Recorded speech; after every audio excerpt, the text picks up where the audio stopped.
बचा हुआ है। सत्यम ने आगे कहा, चलो बाइक को कहीं सुरक्षित पार्क कर देते हैं, फिर सुबह आकर इसे ले जाएंगे। वे दोनों बाइक को धक्का देते हुए आगे बढ़े। कुछ दूर जाने के बाद उन्हें एक पुराना और बड़ा अस्पताल दिखाई दिया।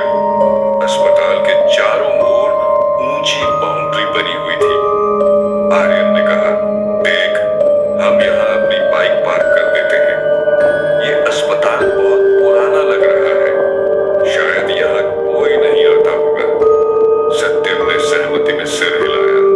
ठीक है, चल। वे दोनों अस्पताल के पास पहुंचे और मेन गेट को थोड़ा सा धकेल कर अंदर चले गए। उन्होंने बाइक को अस्पताल के दाईं ओर एक कोने में खड़ा कर दिया और फिर जाने के लिए मुड़े। जैसे ही वे जाने लगे, एक पुराना ट्रक अस्पताल के गेट के अंदर आया और बाईं ओर चला गया। दोनों उत्सुकता से देखने लगे। ट्रक कुछ देर बाद रुका और उसका दरवाजा खुला। दोनों उधर रखे कई पार्सल के बॉक्स के पीछे छिप गए।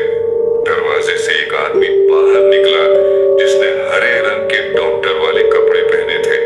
चेहरे पर हरा मास्क था और हाथ में एक बड़ी आरी थी।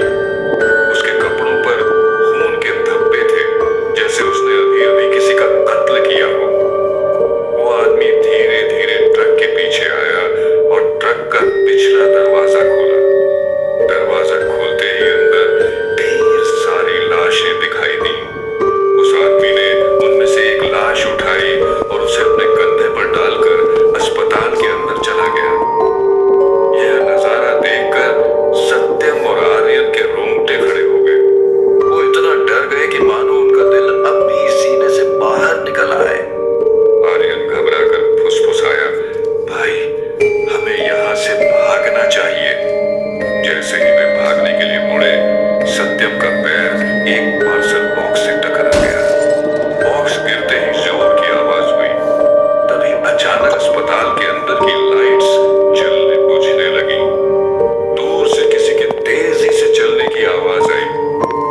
सत्यम ने कांपती आवाज में कहा, किसी ने हमें देख लिया। वे दोनों तेजी से भागने लगे, लेकिन तभी उनके सामने वही डॉक्टर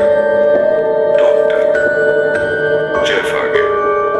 उसकी आंखें गुस्से और पागलपन से भरी हुई थी।